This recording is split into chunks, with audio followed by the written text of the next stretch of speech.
Mheshimiwa Mwenyekiti, naomba nirudie tena.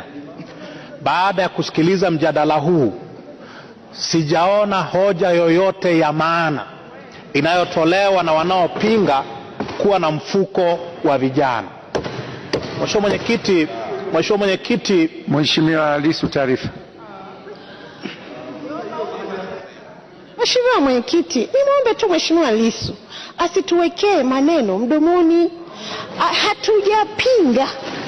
Mheshimiwa Mwenyekiti, mbona ni lugha tu inayoeleweka?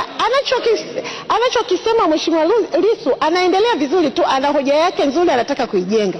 Lakini mimi naomba kuendelea kumpa taarifa kwamba serikali hatujapinga.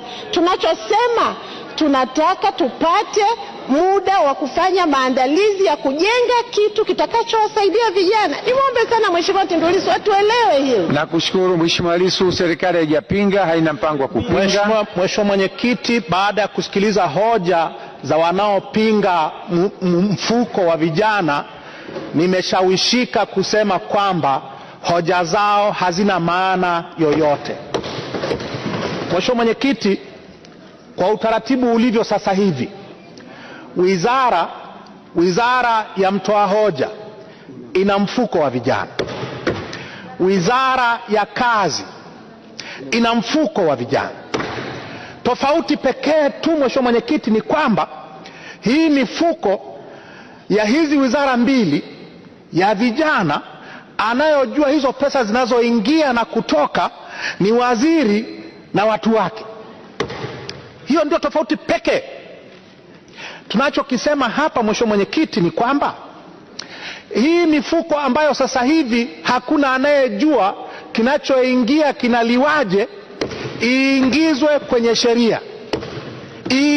kwenye sheria, kama ambavyo kuna mfuko wa mahakama, kuna mfuko wa pembejeo, kuna mfuko wa maafa, kuna mifuko lukuki ambayo imetambuliwa kisheria, na sheria inayoanzisha mfuko mwanasheria mkuu atafahamu haya, nafikiri hata pinga. Sheria yoyote itakayoanzisha mfuko itaeleza vyanzo vya fedha vya huo mfuko, appropriations za bunge, donations na vitu kama hivyo. Hivi ni vitu elementary, yani sio vitu vya kubisha. Hawa watu wanaobisha, hofu inayojengeka ni kwamba wanajua kwamba mifuko ya vijana ambayo wamekuwa nayo miaka yote hii ni sosi kubwa